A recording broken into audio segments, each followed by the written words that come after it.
artiste comédien tant que si l'année maman n'a pas. Il y a un lobinga tant on a continué au loba et loko on a pour maîtriser vraiment de là à répondre de là à la caméra pour la fanatique likambo. Tu sais déjà que Patrick, tu sais déjà que les lobbies n'est pas fanatique de comment on va payer. Quelque part, toujours condamné par fanatique, n'est-ce pas? Mais banani va ramener ma fanatique, ba kota biso makasi bo. Donc mukana yeba na comprendre yango. Et comme nini ezani. L'affaire, il y a ba artiste, tu les affaires, il y a ba fanatique. Les gens sont pas dans la mutu, oyebi mutu. Ceux qui ba yo koyebisa yo que mutu oyo asali boy to azongi sibo na yo moko ndo vanda na mutu no yeba ngane na yebeli mutu na makosa boy ta kosa. Vrai ou faux? Mais excusez-moi. Biso ce qu'on a biso tous a remporté mba tout le monde a kabali na biso ya famille heure nyo sauté ndenge tout le monde a heure nyo sauté donc ils a facile ba caractère à moto. Par rapport il y a presque Kanoship né les gars qui je crois au ignorer parce que vous avez fait autant de sociaux presque de la télévision par rapport il y a beaucoup les docteurs va trouver des sommes sur la fanatique on dit va au niveau de et puis à peine les coachs d'Acosta. C'est ce que je viens de dire.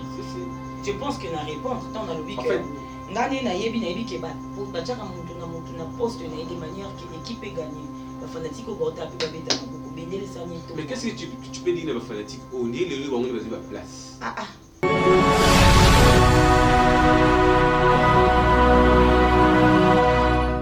Messieurs, dames, moi je suis dans l'action, notre caméra tourne déjà, nous sommes là chez Coquette Officiel. Merci pour votre fidélité et confiance, les abonnements de partout où vous êtes. Et nous sommes là avec la grande équipe. Question pour nous de passer encore de beaux moments ensemble avec vous à la maison. Je crois que nous, papa, maman, baza, on a toujours, on va se motiver avec beaucoup de sujets d'actualité. J'espère que nous sommes bien. Je ne suis pas seul, je suis avec mon confrère. Il est là, Patrick Ngambé. On va prendre un bon moment déjà. Tous mes campés pour Sombikisani, Telobaramaka ici. Et ça a bien. Si nous parlons le même langage déjà avec l'équipe technique, on peut faire ça déjà avec Patrick Ngambé. Voilà. Ça va? Voilà, bonsoir à toi Daniel Lebika. Lebika, bonsoir, nous sommes ici sur Coquette Officiel. Voilà. TV, je suis très heureux à vous partager le même plateau, même émission avec toi parce qu'on va parler beaucoup de choses aujourd'hui. Voilà.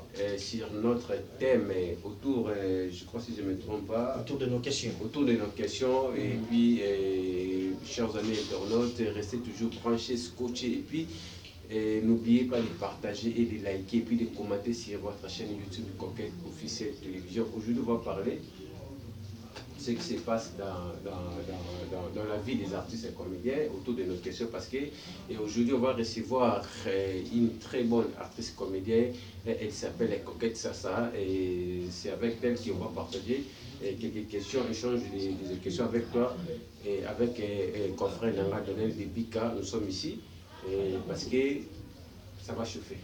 Voilà, ça va chauffer déjà autour de nos questions, messieurs, dames, déjà beaucoup de questions. Oui, c'est posé à des part et d'autres. Il est toujours un peu bien noté. Autour de nos questions, déjà, il y a quand même facilité, possibilité de comprendre où ils ont été Salamaki Boué, et puis ça quand même bien noté depuis un moment. Voilà pourquoi. Tout peut s'abîmer vraiment rubrique autour de nos questions. Voilà. Comme on disait déjà, Patrick Ngambé, comédien, province de Kinshasa, très bien. Et là, vraiment chance, il y a question pour nous de récupérer tout ce qui est dans le noir et de le ramener là-bas clair. C'est sûrement par rapport à Nyonso et tout Namaka, autour de nos questions. Ils ont basé déjà Nakati à amour à distance. Relation à distance. Surtout, en fait, relation à distance parce qu'il y a beaucoup de gens qui se posent des questions. Et comment tu peux faire l'amour en fait, tout hasard, musique, or, je crois l'amour, les gens qui l'amour n'a pas de distance.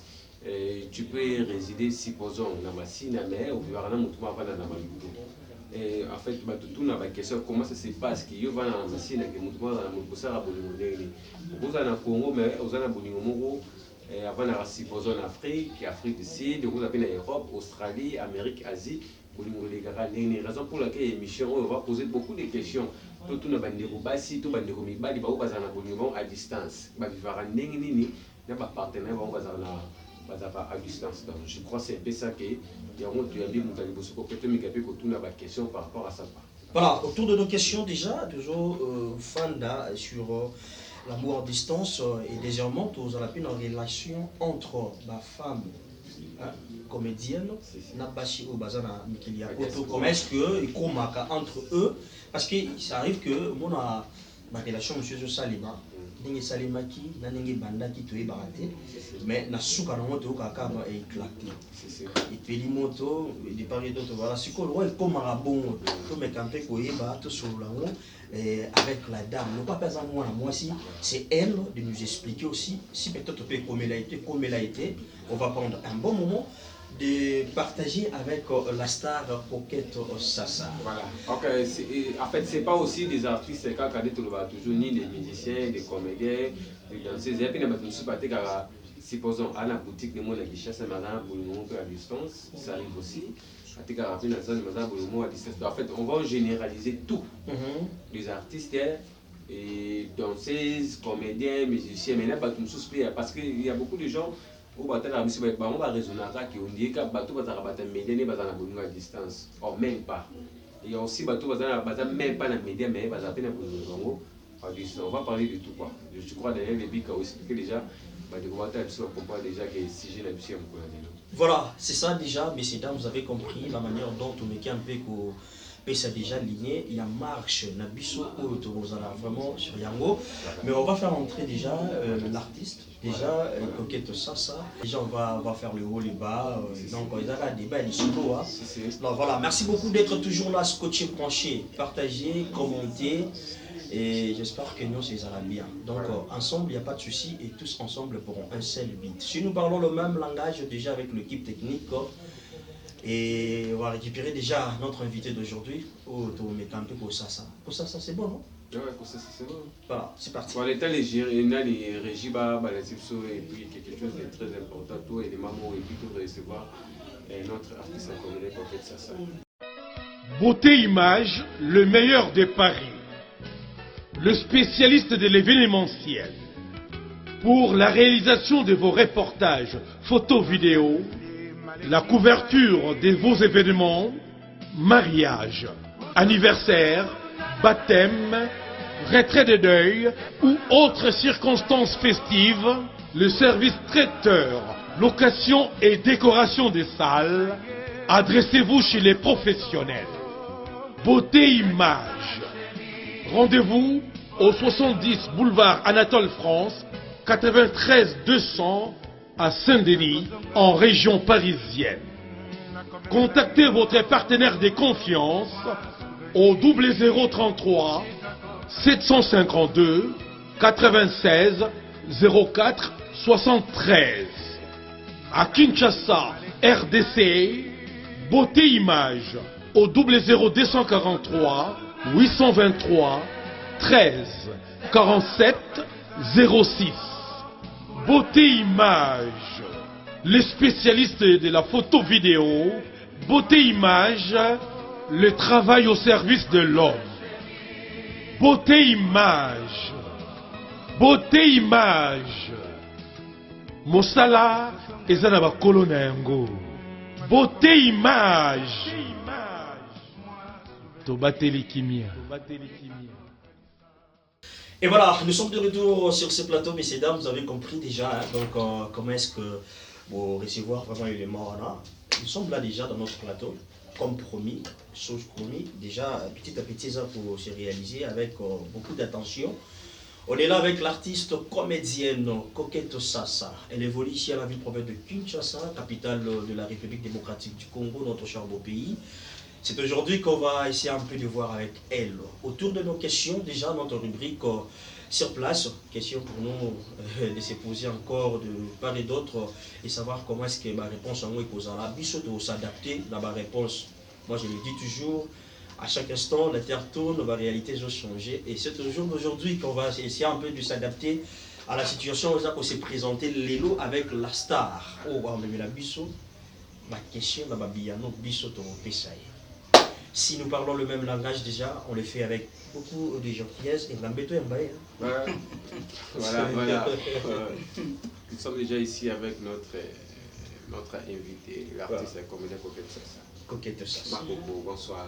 Bonsoir. Voilà, comment vous allez? Bonsoir, Patrick. Voilà. Ouais, on est là, on tient les coups. Voilà. Ça va, on tient les coups. Voilà. En fait, on a demandé à la fanatique parce que notre émission intitulée Autour de nos questions, raison pour laquelle tout le monde parce que l'émission, ça se passe à Coquette Sassa. C'est nous, officiel si je ne me trompe pas. Et puis, il y aura d'autres, en fait, il y aura d'autres personnes qui vont décrire autour de l'émission. Comment va activité et tout comme ça? Parce que tu as dit que vous avez fait la papa, c'était un mot trop choquant. Et puis il y a un bateau de lait au bassiste. Qu'est-ce que tu peux dire d'abord? On a battu tout. On va soutenir physiquement, moralement, financièrement. Message pour la barre. En tout cas, ndenge nazolobaka que nazo douter un peu. Celui de l'eau, peut-être que ma beaucoup balinga côté. C'est vrai que je ne peux pas être aimé de tout le monde. Mais quand déjà tu vois majorité à Batubazola Kisayo, une grande partie. Voilà, Bazola Kisayo, Bolingo Moroboy, en tout cas, il y a qu'à dire merci, hein, et puis merci infiniment de tout cœur. J'ai été assistée, j'ai eu assistance physique, j'ai eu assistance morale, j'ai eu assistance financière. N'a eu assistance financière, en tout cas, en tout cas, je vous dis, n'a eu assistance, tu vois qu'il y a d'autres fans,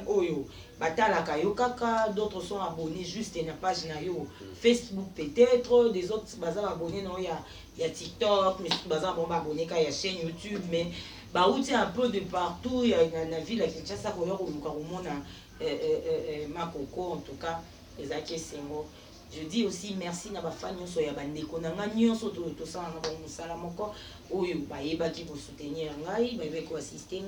merci aussi à ma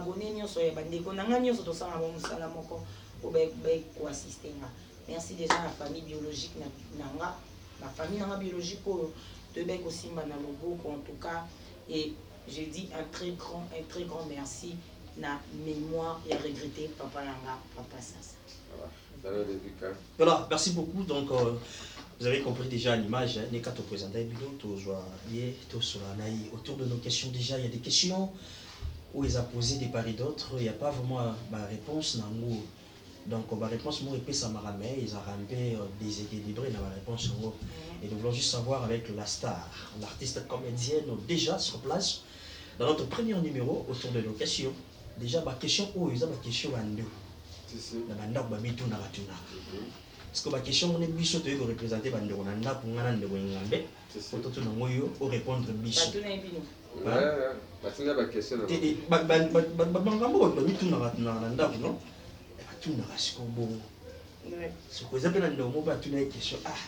Pour nous de passer encore des bons moments ensemble autour de nos questions et c'est permis hein, la bande de copie pour autant d'habitude de partout, abonné à Coquette Sassa de partout, ils en ont Facebook, ils en ont par d'autres, beaucoup de la tout dans la bino.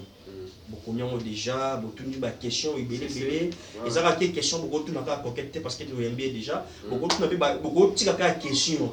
Mais mon tour est na plateau jour tout tourner donc ils avaient bien vraiment besoin bien noté donc occasion pesa milibino il y a retour dans la question et ça la biso bien et voilà mais déjà question d'actualité on peut pas passer parce que c'est l'une des questions de partout là bas les gens se posent plonger sur Yango et ça pose aussi problème entre autres.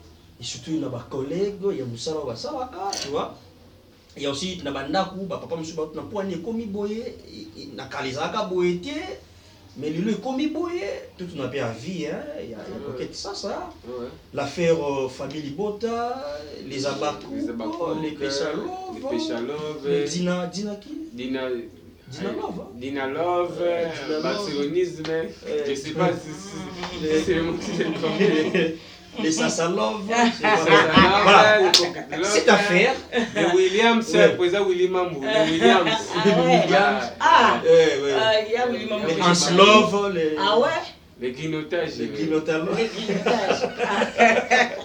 Donc cette affaire, déjà, Voilà. on dirait Boti, il oui. Donc on a vu à maman ça. Pour ne pas dire que non, maman ça sous Arawapi. La famille est bonne. Bon, et affaire en haut, c'est non toi, avis là. Mais déjà, Nakokoloba, j'essaye de saisir l'affaire et de le comprendre. Donc, Nangamoko, Nazolukana Yeba, na comprendre yango, et comme nini, ezanini. Donc, c'est un peu ça. Ce qui est long, qui famille Libota, naïbi que famille Libota, eza batu oyo bazar. Bah, abonné, baza, membre et organisation, peut-être, et baza groupe, si je peux le comprendre ainsi, baza groupe, peut-être, et organisation, il y a Bamakamutu, oh, ils ont na Bellevue TV. Peut-être baza na organe ya Bellevue TV. Tout bateau baza pour accompagner. Pour accompagner, voilà. Dès que ça peut-être tout le monde a l'orchestre, on a un sous Yangiama. Azana na zamba na kata la zamba na voilà. Depuis tout le monde a peut-être au monde il y a héritier Wata oyo azana baba oya ye azana fali ba azana ba warrior voilà. Donc si on peut le comprendre ainsi si la bisal azana ba abakuk naye ezana Ursule péchant azana ba pécha lover donc c'est comme ça, mais et loko nga na koki koye bezakara que na kati ya makambo wana nyonso ezara toujours na concurrence mo ezara loyal, c'est-à-dire que ezana bato ya koto yo il faut baluka batombola équipe na bango ndé tout le monde na football n'est-ce pas koto yo bato ya Real P bazoluka basala ba effort na bango. Mais maman, pourquoi je voulais savoir, est-ce que chez l'affaire il y a ba artiste les affaires, il y a des fanatiques. Ben, là, c'est un peu, il y a, comment dirais-je, il y a, c'est un peu entremêlé. Okay. Donc, ils ont un peu entremêlé. Entremêlé comment? Parce que là, si on a bien à comprendre l'affaire, je ne vois pas bango moko kolo makambo en fait. Nazomona bango mon côté. Vous allez m'excuser, oh mikolo langage mikolo, je vais choquer bateau. Donc, nazomona bango moko penzate bakolo makambo. Moi, je vois plus les autres artistes au bazo accompagner bakolo makambo et les fans. Donc, c'est ça. Voilà. Peut-être qu'il y a d'autres artistes que nous sommes, autour accompagnés bandeko nabiso na bafan. Tu vois, parce que les lots, même dans une famille, tu vois, Daniel Lebika babotami na Patrick na Coquette. Mais Mimi Patrick bakangama na Daniel Lebika. Tu vois un peu. Et ça, il y a bon monde dans le canal qui est expliqué. Donc, et ça, oh, biso bato toza pembe nipe. Il y a bango moko bakolo kombo, bakolo makambuana, na ba oyo bazo accompagner bongo na kati ya ba chaîne na bango. Voilà. Autour de nos questions, toujours, moi je voulais comprendre, Maman Coco, parce que déjà, affaire fanatique na artiste. Bino boye pour vous c'est le meilleur na bido, boye dike masse, les cas izalaka. Est-ce qu'il faut encore les artistes accompagner à faire wana nenge ba fanatique ba ok nango. Est-ce qu'on peut voir un artiste par exemple musicien il a fait Rego là hein à télé peut-être dans quoi mon boye azolo bana musicien mo boye est-ce que ça et non, parce que bon d'abord pour ne pas aller de l'autre côté pour tout le battre c'est exemple à musicien parce que il y a une grande différence hein, entre musicien et artiste et comédien parce que les artistes et comédiens vous jouez chaque jour ensemble. Mais il y a des musiciens qui ont la musique la répétition et surtout avec la ferme il faut savoir voilà place nengna loba c'est qu'il faut savoir comédien ça la ranzonzing mais musicien ça rare voilà voilà donc ils ça rare quand na biso na ka ya ba musicien ils un peu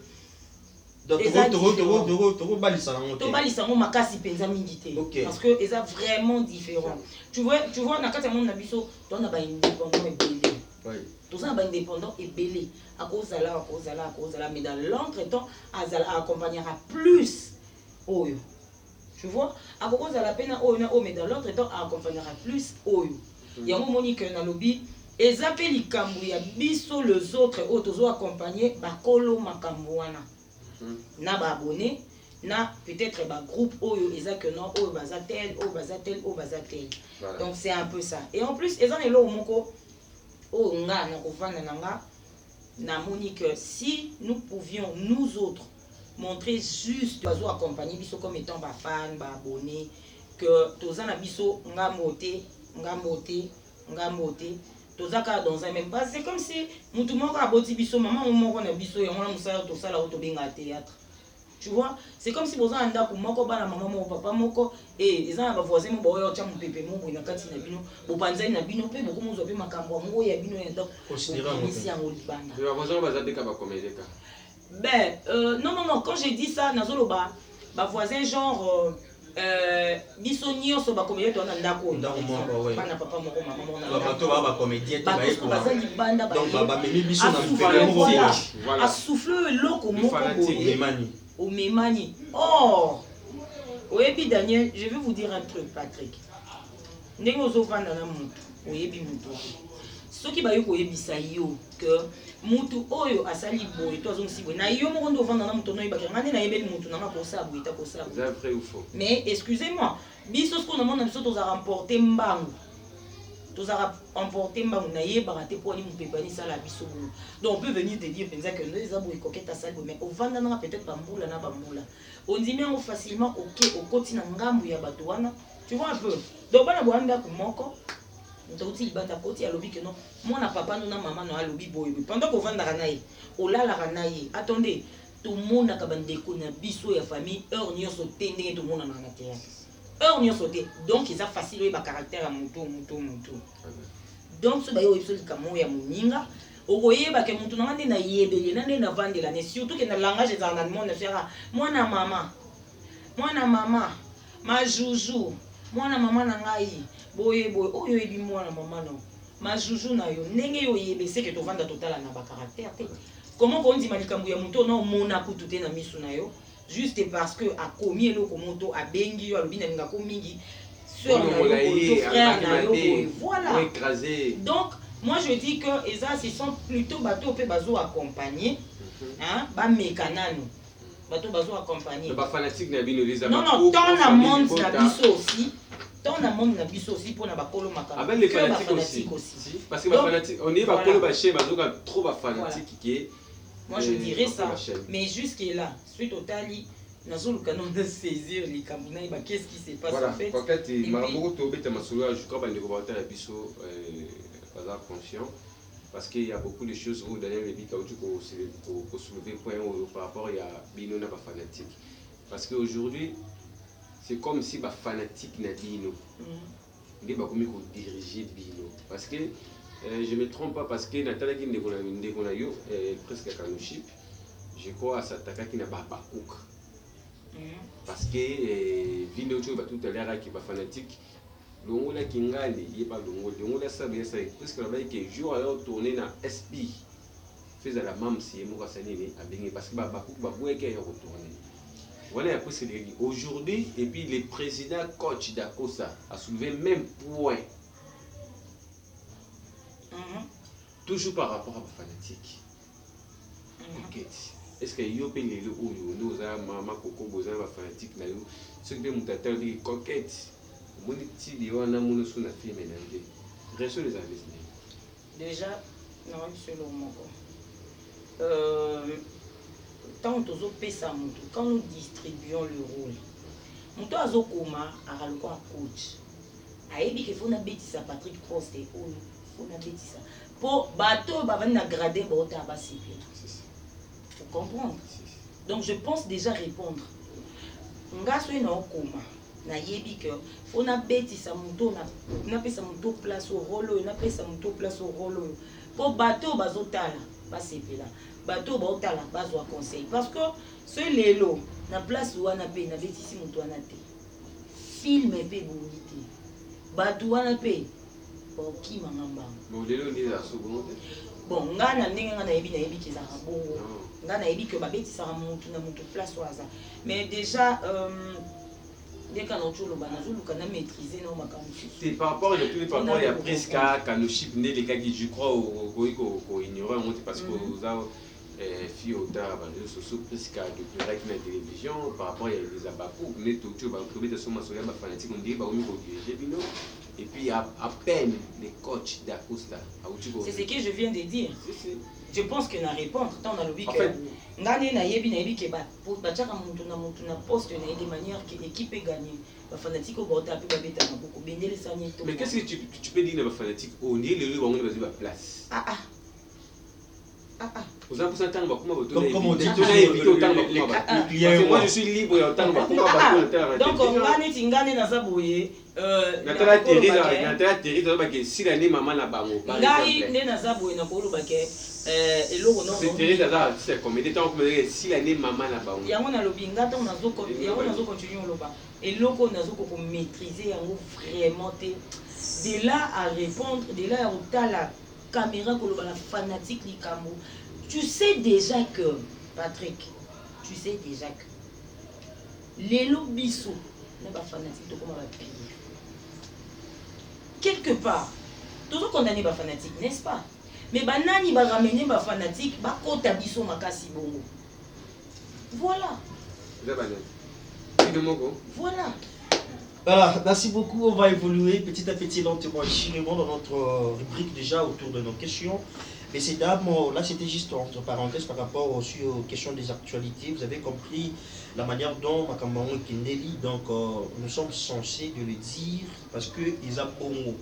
Donc question posée, est-ce qu'on peut s'emporter à vie il y a des téléspectateurs, tout les fanatiques, est-ce qu'on peut s'emporter sur ça? Est-ce qu'on peut prendre des décisions où ils sont basés, pas fanatiques? Donc voilà, il faut d'abord réfléchir ensemble avec la grande famille au Bossa Moussala parce qu'ils travaillent ensemble.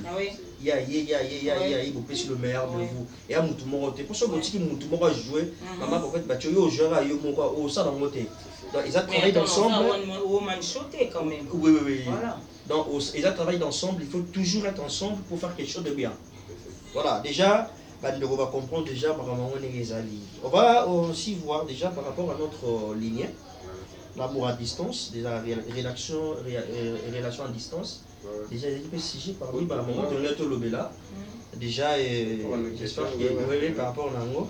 Déjà une relation à distance est une relation humaine, voire une relation amoureuse entre deux personnes séparées par une grande distance. Est-ce que l'amour à distance est possible? Bien sûr. Sérieux? Bien sûr. Ça, c'est mon avis. Ah. Ouais. L'amour à distance. Sinon, soyez qui possible. Voilà. L'amour à distance est possible. Il est faisable. Il est possible. Sauf que, bon, disons, sauf que t'aimes, il est possible. Comment ça, c'est possible? Et parce que mon à distance, à distance, bon, mais pas à distance par exemple. Parce que en fait, surtout ça, congolais et puis en fait précisément des Quinois. Tu vois souvent que il faut ça na années au monde aussi mais pas aussi si comment tu peux affirmer qu'il y a amour à distance? On a pour biso mutu to lubango bongo que non bolingo faut bozana mutu c'est que nous devons savoir déjà qu'il y a kati ya bolingo ezali lo li bozo za attachement ya rateka po bosimba namu du côté un sous ya moi si baloba elo moko moi si a vieillissaka elle vieillit na matoi. Pourquoi il vieillit na matoi? Et l'autre bosso ça là que moi si a vieillir ils a matoi parce que organe ya liboso oyo de quoi il sera moi si toi organe ya liboso moi ça na attaché ils a matoi. Tu vois?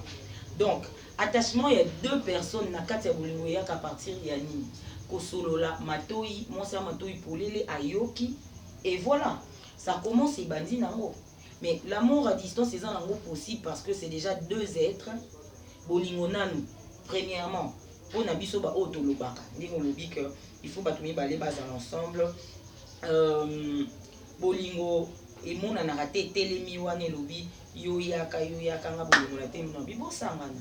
Tu vois un peu l'amour ça traverse les frontières sans pour autant peut-être avion, peut-être visa, ça traverse les frontières. Et attachement na bolingo et yaka juste kaka na maloba. Et on est à distance. Avant que tout imposer peut-être des preuves et tout, et yaka kaka na maloba, on est à distance. J'appelle quelqu'un, peut-être je parle à quelqu'un, ou bien le fait qu'il y a là, mais comment savoir si tu es amoureux en distance? Comment savoir? Mais ça se manifeste.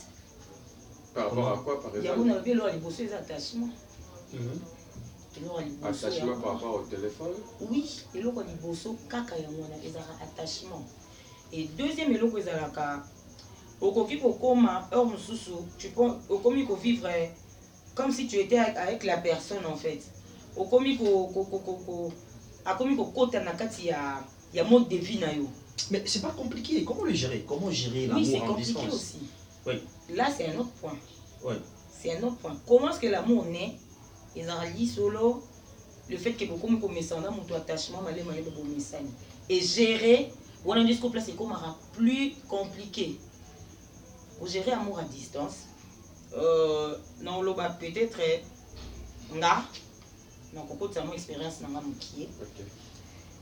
comme étant expérimenté mon donc par rapport à l'amour à distance, pour gérer l'amour à distance c'est la place mais plus compliqué place aussi koyo bateau là il faut être Dieu hein voilà oui. Place koyo bateau balobaka bolingo faut bozalaka ensemble place koyo na la plupart des cas bazora raison voilà tu sais je suis ici je suis à Bandal peut-être dans un amour qu'on a mpanzi nanga azana GB tu vois quand il y a un problème na télémi na kena beti porte afongoli tout soin il y a wana c'est bon c'est yango wana mais l'amour à distance quand il y a un problème et que nous beau comprendre et puis ça à distance ça fait il y a 8000 km nous attendons na komandoki na matana poso pona koma kuna na bondela ye c'est juste le téléphone c'est juste le réseau c'est juste kokomana c'est là aussi là c'est comme difficile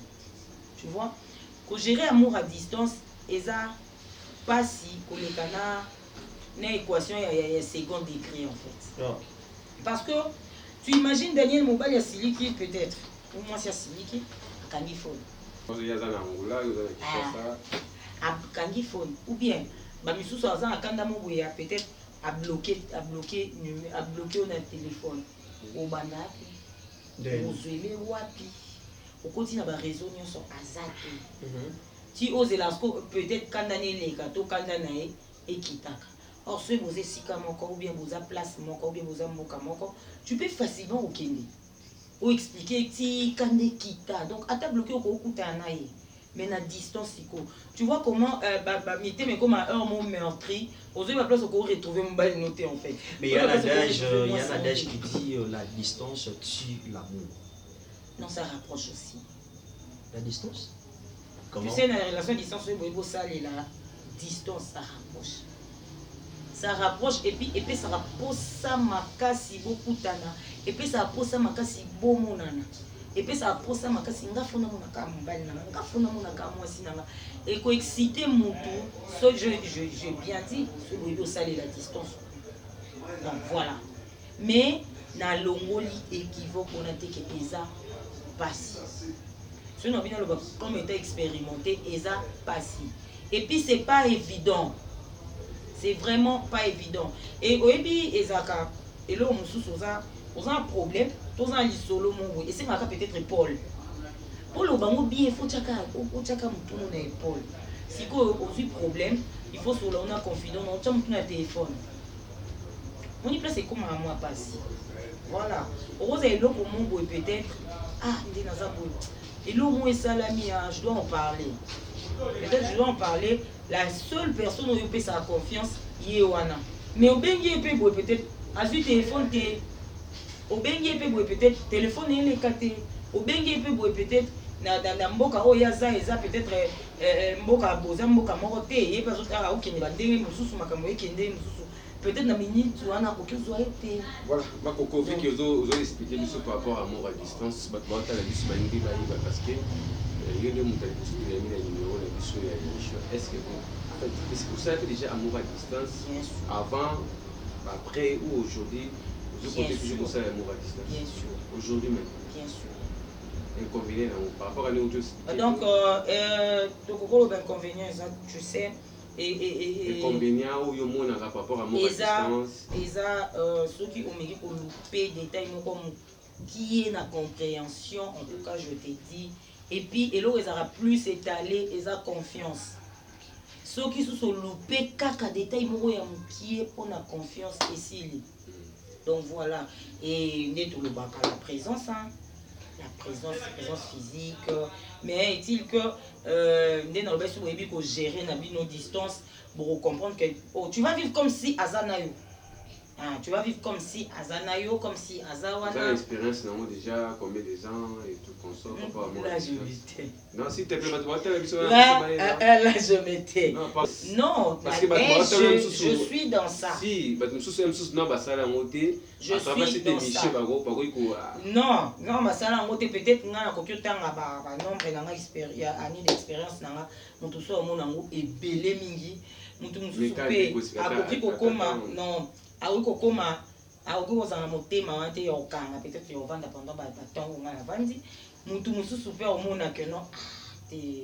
Comment vous faites par rapport aussi s'il vous plaît peut-être amoureuse toujours moi c'est dans mon mobile et mobile pas rose à la beauté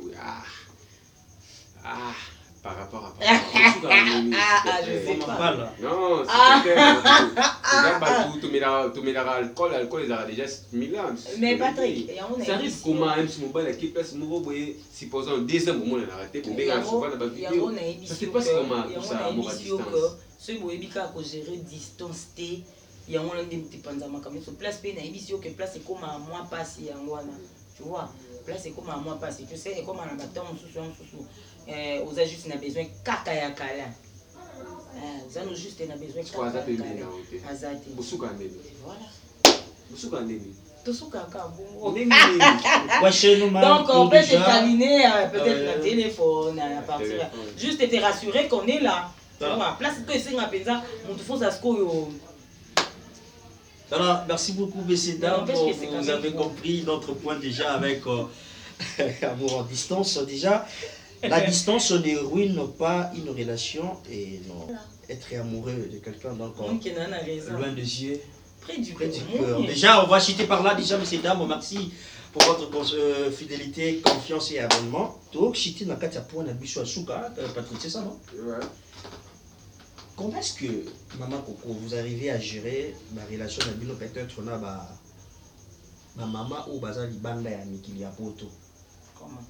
Na Bino batindeko ba comédienne. Ça arrive déjà, ils a hello mon babino so bayebi ça limaka. Souvent dans le mariage, je dirais que libala ndeko na biso mo comédienne na Bali. Directement tout le monde a vu une série avec monsieur Bili. Kuna sujet. Déjà, relation apparemment est bébaka. Ma maman peut-être au bazar du banda puis pas comment au banga. Ah bateau appelle pe go kota. Tout peut-être papa pas sepeli na maman pourquoi ah na sepela na moi ici faire baka na sepela na moi na moi chaud. Déjà il crée le mot parce que déjà l'ignorant déjà pour ne pas aller rapidement. Et ça va neni. Déjà place wana bon consciemment, si je peux le dire, que moi si nous sommes au hasard, moi si, bah comment être pépé kala imba, personnellement, moi si bon tenir le nambuzo bah comment qui hasard occupé. Alors, mon bail la moni moi ça c'est nini, à se peli dans moi si peut aller à makou la mingi. Dans la moni mon bail mon quoi est approché, ceux qui elle se sent motivé avec l'homme ou à y proposer à s'emporter là et sans pourtant aïba. Mon bail déjà zoé a pas moi si. Jamais on va moi si que peut-être un sentiment sont pas à dire. Mais Lex, tu réponds déjà à la question. Est-ce que moi, comment répondre? Non, on appelle ce chemin kaka. Eh bon, explique-nous un peu. C'est un peu compliqué, bon. Qu'est-ce que je vais expliquer aussi expliquer parce que tu viens déjà de tout expliquer. Tu as tout étalé. Moi, si mon tata mbola rabo iba commune tout n'est que Aza occupé. C'est par rapport à un mot moral à distance comme balle à Bordeaux, qu'est-ce que tu vas faire? Mais non, attends. Vous avez un mouton contre elle, déjà à distance. Si. Parce que mon bal est abordé. Il y a qui chasse ça, ton mot déjà. Si, mais mon bal a lingue a été. Là, directement, tu réponds que tu es occupé. Bah, je lui dis. Ah, comment ça? Ben, poignité. Oh, non. Pour la nignité. Non. Il faut boire, Patrick. Zélana a expliqué. Zélana a expliqué. Ah, coquette, maman. Zélana a expliqué. Patrick, Zélana a expliqué. Ozana amour à distance. Si. Pas aux salango. Là, peut-être tu te limites l'étape mort. Tu te limites l'étape mort. Pour quelqu'un qui est rassuré. Tu pas un peu tout le banc, on peut le banc. Tu te limites l'étape mort. Peut-être des cas de salaka. Bon, tu prononces étape où on a kanisa. Si. Tu te limites l'étape où peut-être que fille moko, azana copain moko libanda, c'est tout. Est-ce que les relations à distance sont ça la marque par pur sentiment? Mon toit n'a solani kana fille yo, à qui n'ratelier western et à qui atelier boy la fille pas bengi, elle renvoie des photos, vidéo, donc babilo mon rapport. Mais ils ont la relation on sous ça que au moins étape wana au mati na. Malé cosmos small ni balingue amour à distance. Atina la western, atina la tour. À des fois, bébé, non, cocaté, envoie-moi les trucs. Mais comme avant, ça. Patrick, c'est tous les gars qui étaient là. Il y a un gars qui va expliquer en gros. Il y a un lobby, il y a un lobby bien, on va clairement. C'est sûr qu'il a blonde. Il y a un lobby, il y a une question. Au lobarambo, au bouquet lobabo, on a qui non? Il y a un édition. Nazo lobabo. Nazo lobabo. Au coco sous une étape moko boy. Mais si on comme une étape moko, peut-être en tant que femme. Au vent de lobby, bon, il me faut un point pour que je puisse quand même dire à un autre que tu vois, ce pas point les a rempli. Pourquoi pas dans le bananga que l'on a un moutonanga? Ce qui n'a pas dit étape moko boye, tu sais, grader les okendit. Na mati deuxième, troisième, quatrième, na comme place mon boye na moni pe oh, awa, il faut na lo bapenza ke na sananga na moutonanga. Tu vois? Non, le bango, pourquoi pas? Et problème est Zalaka, et Zanine. Patrick.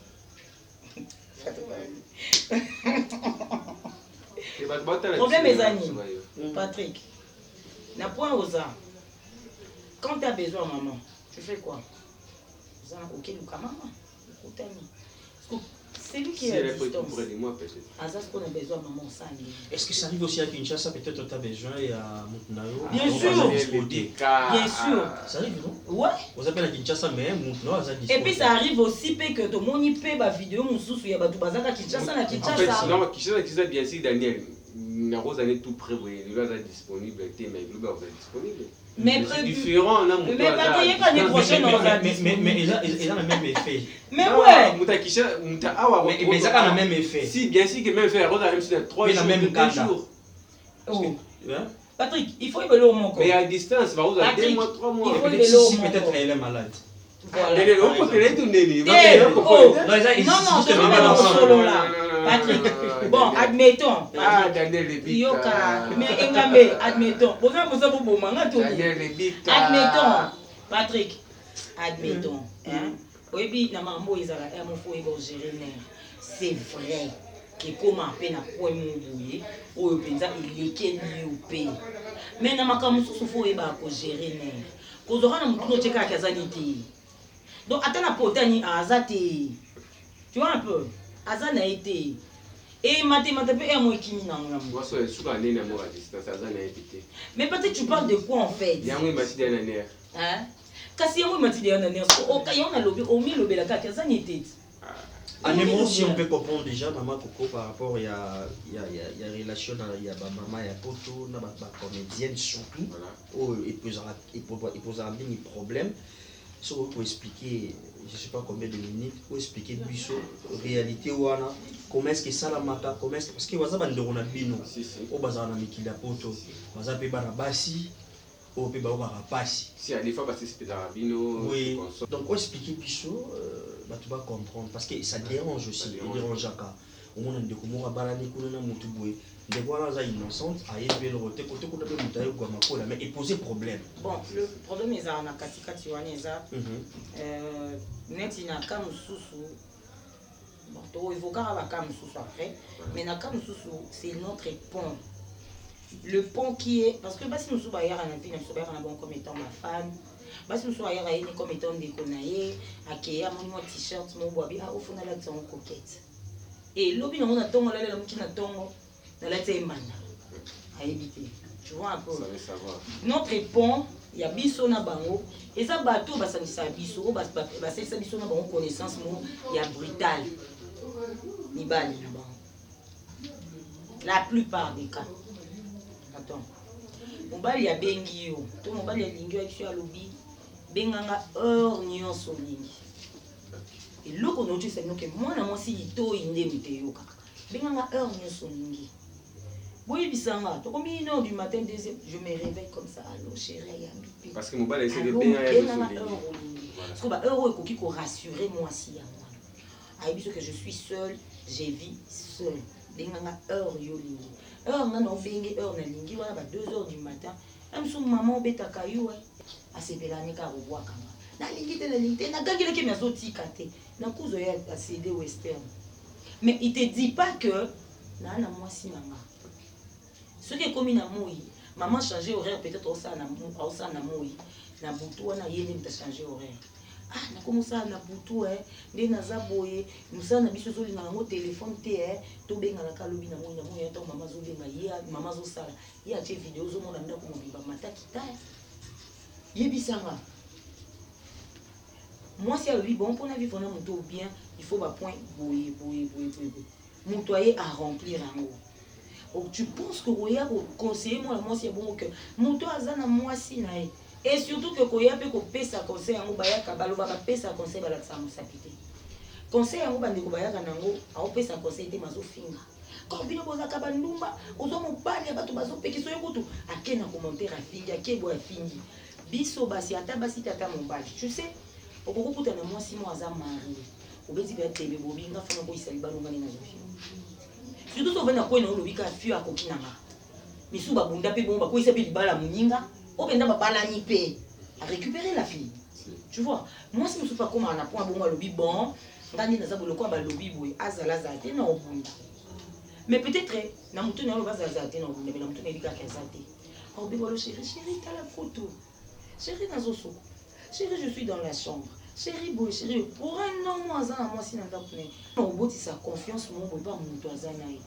Et tant que tu sois bien à moi c'est pas tout nanga moi lobike mobile nanga boy et on appelle la plupart à banabasi belé lelo baza déçu na ki na ngope comment déjà ba ennemi ya basi ya poto donc et comment so vandi batanka comme moi sa poto yo ne par rapport à mi bali là bas ce qui premier point et ça vraiment par rapport premier point et puis il y a mon nez makasi donc je peux dire na 95% et ça mi bali na bango. Tu vois, un discours un bien verbino. Attaque ton discours, tu es passionné en disponibilité, là on se te loue caca. Quand tu as ça la disponibilité. Oui, je prends mon téléphone, j'appelle comme ça, il décroche. Quand tu veux. Beaucoup dans mon tour peut-être, excusez-moi, moi si, vous vendre peut-être dans la province. Moi c'est ça déclaré femme seule. Moi c'est que l'Ouganda peut-être dans la capitale. On va la tikali koto à petit penza madame. Mama benganga heure on a eu tourné, on a répondu sur bani on se tourner, on s'est dit 1 heure du temps, 1 heure du temps on va canaille. À passer ba camarade nyonso. Bo solo na ba camarade, asoli na ba camarade nyonso. Papa abiso et papa abiso. Bo ça anniversaire bol ba joyeux anniversaire à papa nani motema koko. Ba ça anniversaire papa nani motema maman koko. Et capoter pété. Pour y moi évidemment doser maman pour. Tu viendras me dire kazo kipena on. Voilà, merci beaucoup. Donc, de retenir maintenant quelque chose déjà de bien. Nous sommes presque à la fin, nous sommes à la fin de notre rubrique déjà autour de nos questions. C'était là avec la star, l'artiste comédienne, donc déjà, Coquette Chassa. Merci d'être passé.